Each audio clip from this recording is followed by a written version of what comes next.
Joaquim, anong pagkain para sa'yo yung sarsa palang ulam na? Salsa palang ulam na. Sarsa palang ulam na. Kare-kare. Kare-kare. Kalyos. Ayos. Ako, adobo.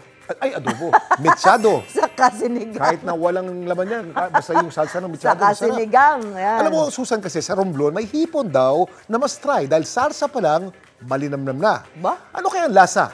Yan ang kwentong inalam ni Mark Salazar. Umaga pa lang, ubos na. Yan ang sarsa na uyang. Nasikat umanong pagkain sa mga palengke at karinderya sa isla ng Romblon. Gawa ito sa hipon o uyang na hinuhuli sa sapa. Mula 1998, nagluluto na si Milagrosa ng sarsa na uyang sa bayan ng Agnipa sa Romblon. Naisipan kong gawin ng negosyo ang sarsang uyang para tulong sa akin pangangailangan araw-araw.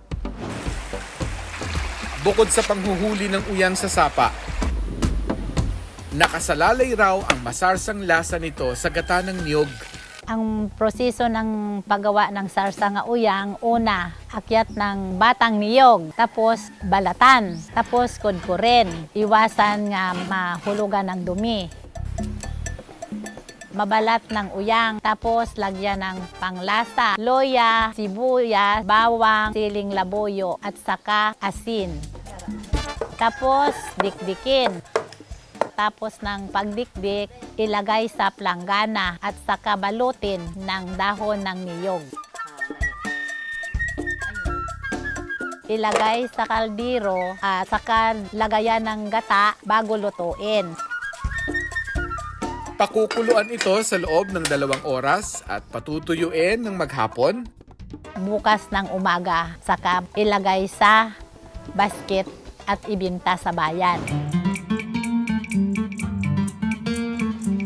Coconut tea, a little bit spicy, and taste of shrimps. Sobrang malinamnam at tamang-tama lang yung anghang. Yung nyog niya kasi yung nagpapalasa dito. Kasi tamang-tama lang yung tanda o gulang ng nyog. Mailan tulad ko siya sa embutido. Dapat alam mo na kahit isla ang Romblon ay mayroon itong iba't ibang anyong tubig. Dahil sagana ang kanilang sapa sa hipon, naging sikat na putahe roon ang lutuing sarsa na uyang. Ayon sa historia na si Hipolito Berano, ginagamit din itong appetizer kasi nga dahil doon sa lasang medyo may kunting anghang. Kaya ito ay talagang masarap, naiiba at rumlumanon talaga.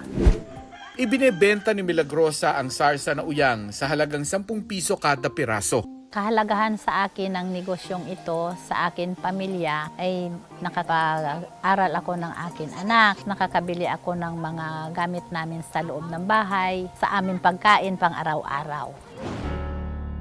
Ang bawat isla sa Pilipinas may ipinagmamalaking putahe. Dahil ang pagkain hindi lang bumubusog sa tiyan, simbolo rin ito ng pagkakakilanlan ng isang lugar. Ako si Mark Salazar. At yan ang kwentong dapat alam mo.